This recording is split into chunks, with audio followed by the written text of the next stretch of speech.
यरूशलेम में एक जगह है, उस जगह का नाम बेतस्दा। उस जगह एक छोटी सी कुंड है। उस कुंड पर हर साल नियुक्त समय पर परमेश्वर के स्वर्गदूत उसमें उतरकर पानी को हिलाते थे। हिलाते ही जो आदमी पहले उसमें उतरता था, कौन सा भी बीमारी है, यहाँ लिखा है क्या क्या बीमारियां, अंधा हो, लंगड़ा हो, सूखे अंग वाले, अलग अलग तरह की बीमारियां। एक मनुष्य है जो 38 वर्ष से बीमार पड़ा है। 38 वर्ष मतलब बहुत लंबा समय। इतने साल उसको पता है छुटकारा कहाँ मिलता है। उसको मालूम है कि उस पानी में पहले मैं उतरूंगा तो मैं चंगाई पाऊंगा। हर साल हर मौके पे उसने अपना चांस गवा दिया। आप में से कुछ लोग यही हालत में है। आपको वचन दे रहा है परमेश्वर, आपको संगति दिया है, प्रार्थना दिया है, लेकिन मौके गवा रहे हैं। परमेश्वर का वचन का मौका गवा रहे हैं। कितने मौके दे रहा है पता है? ये उपवास प्रार्थना, शुक्रवार ये छुटकारे की प्रार्थना, संडे प्रार्थना, सुबह की प्रार्थना, ये सारे आपके सामने जिसको आशीष चाहिए वो आशीष पा रहा है, जा रहा है, लेकिन आप ऐसा ही देख रहे हैं। 38 साल से आदमी वहीं बैठ गया, कोई भी बदलाव नहीं है। इसको पता है क्या करना है, सही गलत दो भी पता है इसको, लेकिन फिर भी उसी जगह में पड़ा है। मुझे अपने कुछ लोग सवाल पूछते हैं, पास्टर जी क्यों ये ऐसे है, क्यों ये ऐसी है? जवाब एक ही है, आपको सब कुछ पता है, लेकिन आप अपनी तरफ से कोशिश नहीं कर रहे हो। आप उसी दशा में बैठ गए, उसी जगह पे बैठ गया। जिसको आशीष चाहिए यीशु के नाम से पा रहा है, जा रहा है, लेकिन ये आदमी उसी तरह बैठ गया। 38 साल, 38 साल। यहाँ ये आदमी बीमारी से फंसा हुआ था, लेकिन आप में परमेश्वर कहता है कुछ लोगों को दुष्ट आत्मा पकड़ा हुआ है, कुछ लोगों को डाइवर्स का शैतान पकड़ा हुआ है, कुछ लोगों को गलत रिश्ते, कुछ लोगों को गुस्सा, कुछ लोगों को आलसीपन, कुछ लोगों को भक्तिहीनता, कुछ लोगों को एक एक वीकनेस आपके अंदर दिखाई दे रहा है। सबके सब में एक एक कमजोरी जो आपको पीछे खींच रहा है प्रभु से। हाँ, उस कमजोरी के कारण आप सामने आगे नहीं जा पा रहे हो। आप थोड़ा सा कोशिश कर रहे हो परमेश्वर का सेवकाई में भवन में आने के लिए, शैतान फिर 10 कदम पीछे खींच रहा है। 2 कदम डाल रहे हो लेकिन शैतान पीछे 10 कदम खींच रहा है। वजह क्योंकि वजह ये है कि आप दूसरों को देख रहे हो, वहां यहां देख रहे हो, लेकिन अपने हालत को नहीं पहचान रहे हो। ये आदमी 38 साल से बैठकर देख रहा था सबको।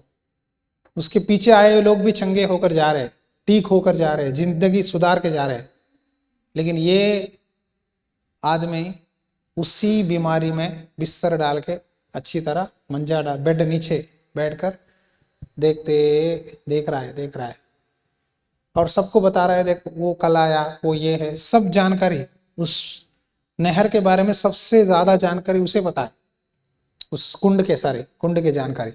वो पुल छोटा सा पुल जैसा है, पौड़ी होते हैं, उतरते हैं, जो चंगाई पा रहा है सबको देख रहा है, सब लोग ठीक हो रहे हैं, लेकिन ये नहीं हो रहा है। वजह क्या है पता है? क्या है? उसने अपनी गलती को एहसास नहीं किया, अपनी गलती को एहसास नहीं कर रहा है।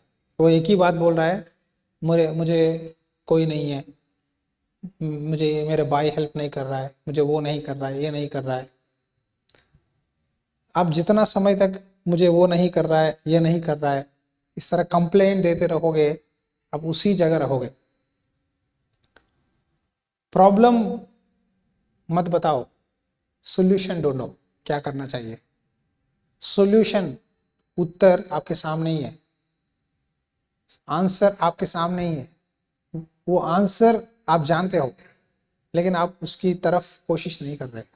आपको पता है गलत रिश्ते लेना पाप है, आपको पता है व्यभिचार पाप है, आपको पता है डाइवर्स पाप है, सही है गलत है?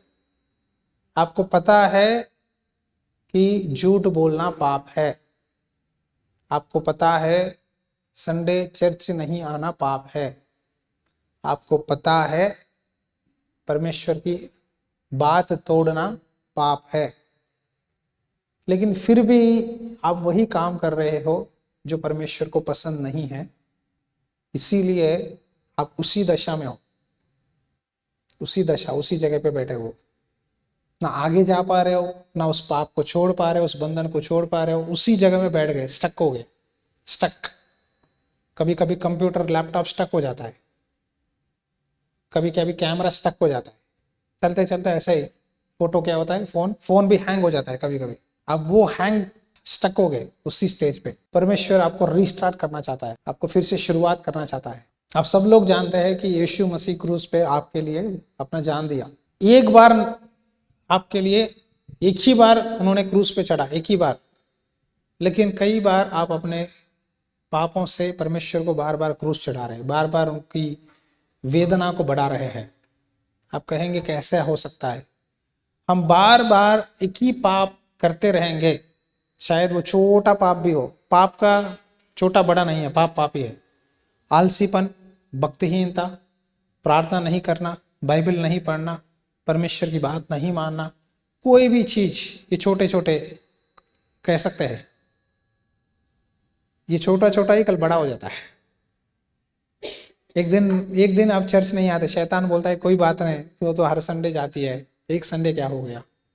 वो छोटा छोटा आलसीपन, वो छोटी छोटी बातें बड़े हो जाते हैं। लेकिन प्रभु कहता है पहला जगह मुझे दो, पहला जगह मुझे दो। ये आदमी जब इसी दशा में था, प्रभु ने कहा क्या तू चंगा होना चाहता है? देखो, आपके घरों में, परिवारों में आशीष चाहिए तो एक मन चाहिए। मैं दोबारा बोल रहा हूं, एक मन के बिना परमेश्वर प्लस नहीं कर सकता। एक मन, पति पत्नी, माता पिता, बच्चे, सबके अंदर एक मन, एक विश्वास, एक चित्त। आप में एक मन नहीं है तो शैतान हंसेगा, बोलेगा तू जो मर्जी जोर लगा प्रार्थना में, तुम्हारे अंदर एक मन नहीं है, तुम झगड़ते हो एक दूसरे से, तो तुम्हारी प्रार्थना परमेश्वर नहीं सुनेगा। शैतान तुम्हारी प्रार्थना नहीं रोकेगा, तुम्हारा चर्च आना नहीं रोकेगा। थोड़ा साल जो भक्ति में चलते हैं ना, थोड़ी साल आपको रोकेगा नहीं चर्च जाने, प्रार्थना करने। आपको कहाँ मारेगा बताए? आपकी रिश्तों को खराब करेगा। शैतान के पास कुछ दुष्ट आत्मा है, उसने बोला मसीह लोगों को मुझे जो मर्जी प्रार्थना करने दो, मेरे पास कुछ दुष्ट आत्मा है। बोलो, एक दुष्ट आत्मा चुगली, एक गुस्सा, एक तलाक, दूसरा पति पत्नी के बीच में लड़ाई झगड़े रखने वाला दुष्ट आत्मा, एक व्यभिचार, एक शादी के बाद गलत रिश्ते, शादी के बाद पति पत्नी मिलकर रहना है, गलत रिश्ता, पत्नी हो पति हो लेने के लिए शैतान सोच देता है तो इसको छोड़ दे, ये अच्छा नहीं है, ये अच्छी नहीं है, दूसरे को पकड़ और अच्छा आएगा तेरे लिए, परमेश्वर देगा। नहीं, गलत है। आपके बच्चे हैं, उसको व्यभिचार कहते हैं। शादी के बाद तुम्हारा पति अच्छा हो बुरा हो, जब उससे हो गया उसी से मरे तक रहो। तुम्हारी प्रार्थना के जरिए, तुम्हारी भक्ति के जरिए उसको बदला लो। वचन में लिखा है, क्या लिखा है? पहला पत्रस अध्याय 3 वचन 1 में लिखा है, पहला पत्रस अध्याय 3 वचन 1, हे पत्नियों तुम भी अपने पति के अधीन रहो, इसीलिए कि यदि इनमें से कोई ऐसा हो जो वचन को ना मानते हो, तो भी तुम्हारे भय सहित पवित्र चाल चलन को देखकर बिना वचन के अपनी अपनी पत्नी के चाल चलन के द्वारा खींचा जाए। पहला पत्रस अध्याय 3 वचन 1 और 2 आपके लिए बोल रहा है, बहनों के लिए। अपनी पति को, अगर वो अन्य जाति बंदा भी है, अगर वो मसीह नहीं है, अगर आपका पति मसीही नहीं है, फिर भी आपके स्वभाव से, आपके चाल चलन से, अपनी पवित्र चाल चलन को देखकर बिना वचन के द्वारा अपनी अपनी पति को चाल चलन के द्वारा खींचा जाएगा। आप यीशु का सुसमाचार बोलने की जरूरत नहीं है अगर पति अविश्वास करता है, अगर कहता है मुझे मत बता, मुझे नहीं चाहिए यीशु मसीह, लेकिन आप अपना स्वभाव से, अपना भक्ति जीवन से, अपना प्यार से उसको प्रभु में ला सकते हो। पता है कितने बहनें, एक पति शराब पी के पत्नी को इतना मारता था, इतना मारता था, मार मार के उसको बॉडी पेन्स होते थे, तो औरत रोती थी, प्रार्थना करती थी, प्रभु मेरा पति इंजीनियर है, वो बहुत अच्छा, क्या है ना, ये क्या आता है, रिश्वत का पैसा बहुत आता है, घर में बहुत सारे मुर्गियां, जानवर, जो सब्जियां, फल फ्रूट सभी लाके देते हैं, बड़ा इंजीनियर है, सिविल इंजीनियर है, बहुत पैसा है, लेकिन उसके अंदर शांति नहीं है। पति पत्नी को लड़ाइयां, झगड़े, वो पत्नी चर्च जाती थी, प्रार्थना करती थी, वो बोलता था नहीं जाना, प्रार्थना नहीं करना, यीशु मसीह को नहीं मानना, हमारा धर्म क्या है, हमारा विश्वास क्या है, क्या कहेंगे। लेकिन वो बहन चर्च जाना नहीं छोड़ी, प्रार्थना करना नहीं छोड़ी, डेली घुटने टेक कर पति के लिए प्रार्थना करती थी। 12 साल प्रार्थना की, 12 साल। 12 साल के बाद एक दिन वो आदमी सुसाइड करने वाला था, समुद्र के पास बीच पे चला गया, मद्रास बीच में सुसाइड करना चाहता था। शराबी, व्यभिचारी, सब गंदे काम करता था, पत्नी को पिटाई करता था, पैसे है लेकिन मन में शांति नहीं है। मरने के लिए जा रहा था समुद्र में गिरकर, वहीं एक पास्टर जी समुद्र के पास एक मीटिंग रखे थे बाहर, कुछ लोग बैठे हुए थे, 100 लोग, उनको वचन बोल रहे थे, क्या तुम सुसाइड करना चाहते हो? यीशु मसीह तुम्हें बुला रहा है। क्या तुम जिंदगी में तक गए हो अपने पापों से? परमेश्वर छुटकारा देना चाहता है। ये बातें सुनते ही उनको लगा मेरे साथ कौन बात कर रहा है, ये तो मेरी हालत है। तब मुड़ के देखा तो वहां मीटिंग चल रहा है, जाकर बैठा, सुना। सुनते ही पवित्र आत्मा, परमेश्वर का आत्मा ने उसको छू लिया। परमेश्वर का आत्मा कभी भी किसी को छू सकता है, गीत में, प्रेयर में, वचन में, कभी भी, लेकिन आपको तैयार रहना है। जब पवित्र आत्मा उसको छू लिया, रो रो कर, छाती पीट पीट कर, आंसू से माफी मांगा, सुसाइड करना छोड़ दिया। पास्टर जी के हाथ पकड़कर रोकर बोला, पास्टर जी एक बार, मैं इंजीनियर हूँ इस गांव का, मेरे घर आइए, मेरी हालत ये है। अपना घर लेके गया। पास्टर जी एक ही बार प्रार्थना की है, एक छोटा सा आंसू के साथ। बाद में वो आदमी पूरी तरह से नशा, पत्नी को मारना, व्यभिचार, सिगरेट, दारू, उस दिन सब छोड़ दिया। बाद में कभी नहीं छुआ। बाद में वो आदमी, उसके 7 बच्चे थे, 8 बच्चे थे। पहला बेटा को बोला, परमेश्वर में वचन में लिखा है पहलौटा मेरा है, घर में पहलौटा परमेश्वर का है, मैं इसको सेवकाई के लिए दूंगा। तो लड़के को +2 के बाद सेवकाई के लिए ट्रेनिंग भेज दिया, 10 साल ट्रेनिंग, 10 साल 10 साल 10 साल ट्रेनिंग है। मुझे 7 साल ट्रेनिंग हुआ, 7 साल 7 साल सेवकाई का ट्रेनिंग दे रहे थे। तो बाद में वो लड़का सेवकाई का में आया। देखो उनकी माँ की प्रार्थना 12 साल, 12 इयर्स। वो आदमी पास्टर नहीं बना। क्या नहीं बना? उसको बोला, वो बोला मैं पापी हूं, मुझे बुलावट नहीं है, प्रभु मेरे बेटे को इस्तेमाल कर।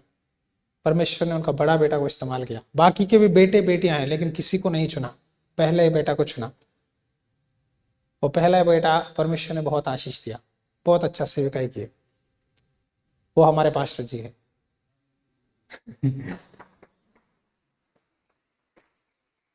देखो परमेश्वर किसी को भी बदला सकता है, किसी को भी बदला सकता है, किसी की परिवार को भी बदला सकता है। लेकिन वो आदमी ने उस दिन फैसला किया, प्रभु मैं शराब, व्यभिचार, सिगरेट, लड़ाई झगड़े, चुगलियां, झूठ बोलना, रिश्वत का पैसा मैं छोड़ देता हूं।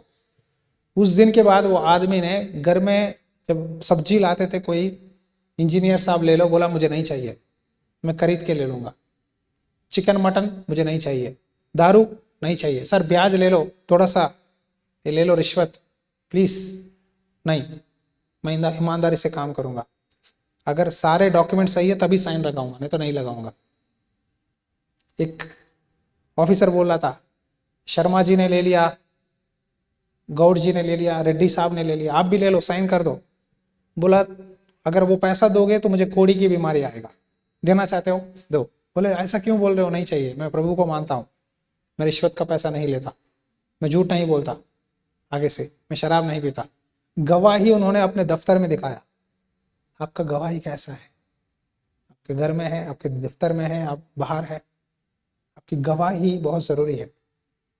वो आदमी सब बच्चों को बोला बाइबल खरीद के, 7-8 बच्चों को बाइबल हाथ में लगा, संडे चर्च जाना है, चर्च लेके जाता था।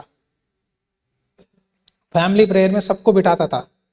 दूध वाला आता था, माँ जी दूध ले लो, वो बोलता था नहीं चाहिए, उठना नहीं, बैठो, एक दिन दूध नहीं पियोगे तो नहीं मरोगे, बैठो, परमेश्वर की प्रार्थना में हो। हम ऐसा पाला, इसीलिए उनका बेटे सेवकाई में आया। ऐसा बनने, ऐसा सिखाने के लिए पास्टर की जरूरत नहीं है। एक विश्वासी भी जब जलते रहेगा प्रभु के लिए, अपने बेटे को, पत्नी को कड़ा सकता है। उनकी पत्नी बहुत खुश हो गई, मेरा पति कैसा था अब देखो कैसा हो गया यीशु के नाम से। आमीन। आप लोग ऐसा बनना है। आप लोग पुराने पाप में फिर जा रहे हो, संसार की मिट्टी में, कीचड़ में।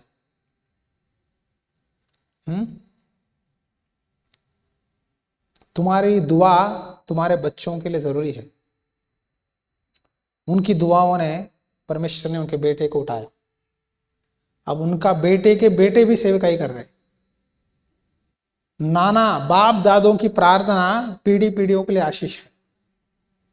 अब उनका पोता हैदराबाद में सेवकाई कर रहा है, बहुत अच्छा सेवा कर रहा है। क्यों? क्योंकि उन्होंने प्रार्थना, उनकी प्रार्थना। आप मत समझो मैं प्रार्थना किया मुझे ही होना है, नहीं। शायद परमेश्वर आपके बच्चों को चुन सकता है या आपके पोतों को चुन सकता है। परमेश्वर का इच्छा है। आपके परिवार में आप जो बोते हो, आपके बच्चे बच्चे काटेंगे। आपका आशीर्वाद आपसे नहीं रुकेगा, आपके बच्चे बच्चे पे जाएगा। वो अंकल जी चले गए, उनका बेटा जो पास्टर जी है वो भी 80 साल के होने वाले। उनके बेटे को परमेश्वर, उनके बेटों को इस्तेमाल कर रहा है। वो बेटे गलती करे, कैसा भी करे, लेकिन परमेश्वर उनकी बाप दादों की प्रार्थना कभी नहीं भूलता। परमेश्वर प्रार्थनाओं को देखता है। आंसू से बोया हुआ वचन काली हाथ नहीं आता। आप में अपने पतियों से, पत्नी पति से प्यार करना है, पति पत्नी से प्यार करना है। आपके घर में लड़ाई झगड़े, शैतान, ये सारे बातें नहीं होना चाहिए। परमेश्वर नहीं चाहता कि आप ऐसा करें। हम जो भी बोलते हैं ना, स्वर्गदूत सुनते हैं, परमेश्वर देखता है। ध्यान दो, परमेश्वर सब कुछ देखता है। वो थोड़ा सा डर रखना चाहिए, क्योंकि हमारे होठ से नेगेटिव बोलोगे तो हो जाएगा, क्योंकि तुम्हारे अंदर वो अधिकार है। कभी भी होठ से नेगेटिव मत बोलो, गाली, गंदी बातें, गलत लोगों से बात मत करो। जो भी हो जाए आप बोलो मेरा पति, मेरा प्रभु, मेरा पत्नी, मेरा बाप, मेरा माँ, मेरी भाई, मेरा बहन, मेरा यीशु मसीह है। पहला जगह यीशु मसीह को दो, तब सभी लोग तुम्हें प्यार करेंगे। तुम पहला जगह पति को दो, बच्चों को दो, वही लात मारेगा आपको, छाती पे लात मारेगा, मार के बोलेगा जाओ, और वो बोलेगी जाओ, बच्चे बोलेंगे जाओ। मैं इसीलिए हम दोनों ने फैसला कर लिया, हम दोनों यीशु मसीह से प्यार करते हैं। उनका सेवा उनका है, मेरा सेवा में। वो तेलुगु में वचन बोलते रहते, मैं हिंदी में बोलते रहता हूँ। जब मौका मिले मैं उसमें तेलुगु में जाता हूँ, जब मौका मिले उनका आते हैं। हम दोनों ने फैसला कर लिया, तू मैं ज्यादा नहीं, ज्यादा प्रभु से प्यार करना है। इसलिए हमारा रिश्ता खड़ा है। हालेलुया। हम दोनों में हम किसी को भी पहला जगह नहीं देते। मेरी मम्मी, मेरा भाई, मेरा बांजा, ले लो मांझा। हाँ? मासड़, समोसा, नो, इडली वड़ा नहीं। पहला मेरा प्रभु जो बोला, मैंने परसों ही बोला, 2 घंटे में आ गया। आप तो 2 हफ्ते सो जाते हो वहीं। क्योंकि जहां प्रभु मना करता मैं नहीं रहता, वहां वहां राजमहल भी हो, अगर प्रभु बोला नो ना नो। परमेश्वर से जिसका दिल जुड़ा है उसको परमेश्वर कदम कदम पर बातें करता है, सिखाता है। क्योंकि परमेश्वर जो लोग बात मानते हैं उससे ही बातें करता है। अब ये भी बात समझो, सबसे बात नहीं करता। पास्टर जी मुझे स्वप्न में आया, मुझे दर्शन में ये दिखाई दिया, नहीं। परमेश्वर का आवाज सुनना है तभी पक्का है। परमेश्वर ने बोला तुम लोगों से मैं दर्शन स्वप्नों में बात दिखाता हूं, लेकिन मैं मूसा से आमने सामने बातें करता हूं। वो मेरा पृथ्वी के सारे पृथ्वी भर में वो नम्र है। नम्रता जिसके अंदर है उससे परमेश्वर बातें करता है। धन्य है जो मन के दिन है वो, हाँ धन्य है जो मन के शुद्ध है, परमेश्वर को देखेंगे। मन शुद्धता है तो प्रभु को देखोगे, प्रभु की आवाज भी सुनोगे। मन में लोगों की बातें, संसार की बातें है, प्रभु को देख नहीं सकते। तो ये आदमी को प्रभु ने बोला उठ, खड़ा हो, चल। ये आदमी बोल रहा था मुझे किसी की मदद चाहिए, हाँ मुझे वो नहीं है, ये नहीं है, मेरे पास कोई मनुष्य नहीं, मुझे कोई भी मदद करने नहीं है, क्या करे। मुझसे पहले वो लोग चले जाता है, ये आदमी जाता है, वो आदमी जाता है। देखो आपके पास सब कुछ है, यीशु मसीह में सब कुछ है, आपके पास सब कुछ प्रभु ने दिया, लेकिन आपको लेना नहीं आता, चुनना नहीं आता। मार्केट में बच्चों को भेजो, टमाटर लाओ, सब्जी लाओ, तो सड़े हुए लाता है, उसको चुनना नहीं आता। आपके सामने सब कुछ है, आशीष सब कुछ है, लेकिन जिसको परमेश्वर से रिश्ता है, समझ है, बुद्धि है, वो सही चीजें चुन के जा रहा है प्रभु के पास। जिसको समझ बुद्धि नहीं है वो ऐसा ही देख रहा है। बचपन में मुझे कभी भी मेरी माँ सब्जी की दुकान में ही बेचती थी तो मैं देखता था ऐसा, ऐसे लेना है, कौन सा अच्छा है, कौन सा बुरा है। टमाटर को चूज करना बहुत मुश्किल होता था टमाटरों को उन दिनों में, क्योंकि सब लाल लाल नरम होते थे हमारे साइड में। कौन सा सड़ा हुआ है, कौन सा अच्छा है, मुझे पता नहीं बचपन में।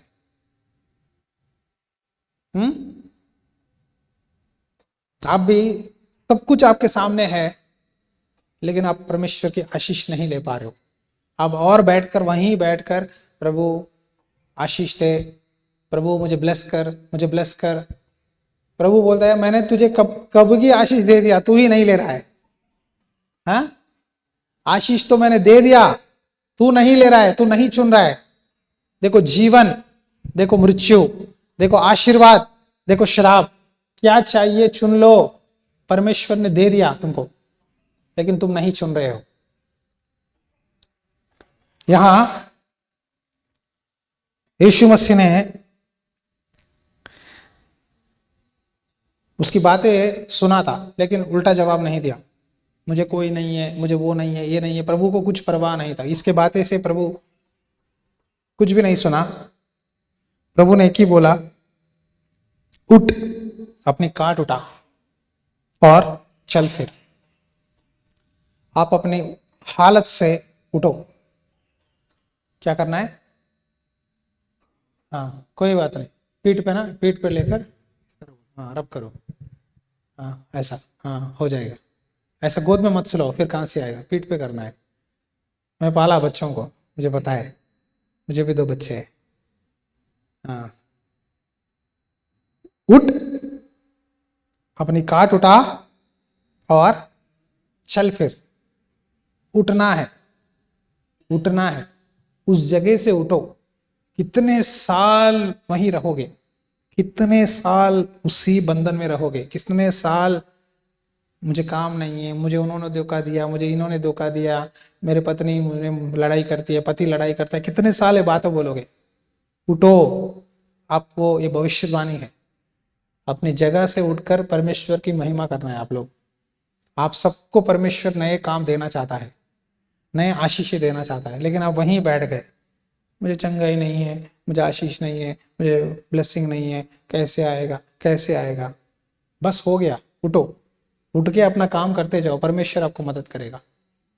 शैतान बोलेगा तू नहीं कर पाएगा, तू नहीं कर पाएगी, तुझसे नहीं होगा, तुझसे नहीं होगा, तुझसे नहीं होगा। उसकी बातें सुनना छोड़कर उठो, करो, आगे बढ़ो। हालेलुया। आज के दिन यही भविष्यवाणी है, उठो, चलो, उठ, खड़ा होकर चल, फिर काट उठा, अपनी काट उठा, बिस्तर उठा। मैं नहीं उठाऊंगा पास्टर जी, मैं भी पिछले 38 साल से यही बिस्तर पे सो रहा हूँ, बहुत अच्छा सेंट परफ्यूम मारता है, मुझे ये पाप ही चाहिए, मुझे ये व्यभिचारी चाहिए, मुझे ये धोखाई चाहिए, मैं इसे नहीं छोड़ सकता, ये मेरा बिस्तर है। बिस्तर मतलब पाप। आए समझ में? परसों पूछे बिस्तर पे क्यों नहीं बैठते पास्टर जी, बेड अच्छा है। किसी के बिस्तरों पे नहीं बैठना है, पर्सनल होता है। इब्रानी अध्याय 11 में लिखा है, वचन 2 में, विवाह, मुझे एक पास्टर जी ने बताया, मुझे सेवकाई आने के बाद, जब तू बंदगियों में जाएगा,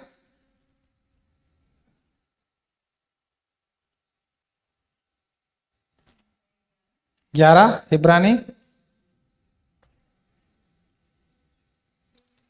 13:2 4, विवाह सबके आदर की बात समझी जाए और विवाह बिचौना निष्कलंक रहे। विवाह बिचौना निष्कलंक रहे।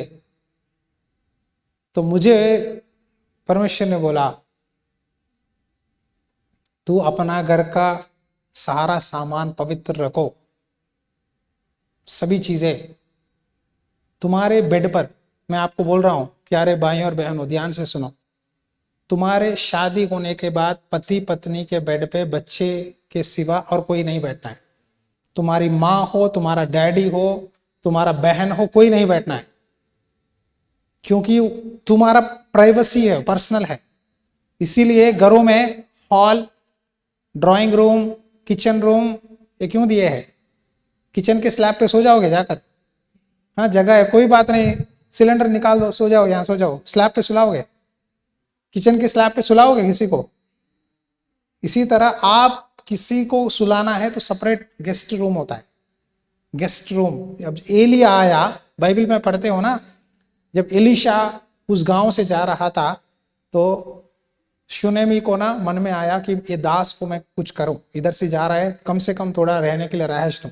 तो उसने ऊपर एक कमरा बनाकर, एक टेबल, एक छोटा सा सोने के लिए एक मंजा, एक लाइट रोशनी देने के लिए छोटा सा, उन दिनों में आग का, पानी, सब कुछ सेपरेटेड। आए समझ में? सेपरेटेड करके दे रही थी। जब भी एलीशा आता था ऊपर के रूम में जाता था, गेस्ट रूम में, वहां सोता था। तो छोटे छोटे चीजें जो होते हैं आप नहीं पहचानते। हालेलुया। एक ये सच में हुआ, एक दास गया था, प्रभु का दास, उनको ना उस घर में उन्होंने बेड पे बिठाया, बैठते ही एक दुष्ट आत्मा दिखाई दिया बेड पे। प्रभु ने बोला तू यहाँ क्यों बैठा है, तू पवित्र है, तू चुना हुआ है, तू यहाँ रेस्ट्रिक्ट कर लेता हूं अपने आप को। बैठते ही उनके घर के लड़ाइयां झगड़े परमेश्वर सभी दिखा रहा है। वो बेड पे पति पत्नी कितने लड़ाई करते थे, क्या परमेश्वर ने बोला यहाँ नहीं बैठना है। विवाह बिचौना निष्कलंक है। पति पत्नी एक दूसरों को प्यार करना है। कभी भी अपनी लड़ाइयां अपने माता पिता को ना बताए, ये आपको शोभा नहीं देगा। क्योंकि परमेश्वर आदम की पसली से निकालकर हव्वा को बनाया। परमेश्वर ने देखा मनुष्य अकेला रहना अच्छा नहीं है, जिनको शादीशुदा है, बच्चे हैं, आप तलाक मत लो। जिनको शादी नहीं हुआ, नहीं करना चाहते हैं, तो वैसा ही रह जाओ प्रभु के लिए, कोई गलती नहीं है, पाप नहीं है। लेकिन शादी के बाद, रिश्ता होने के बाद तलाक मत लो, परमेश्वर को पसंद नहीं है, गलत है। परमेश्वर, अगर आपकी पत्नी रोएगी वो आंसू का लेका लेगा। अगर पति रोएगा तो आंसू का लेका मांगेगा। डरो, वो श्राप हो जाएगा। अपने आप श्राप को मत कमाओ। पति नहीं मानता फिर भी प्रार्थना करो, तुम्हारी पवित्र जीवन को देखकर कभी ना कभी वही बदलेगा।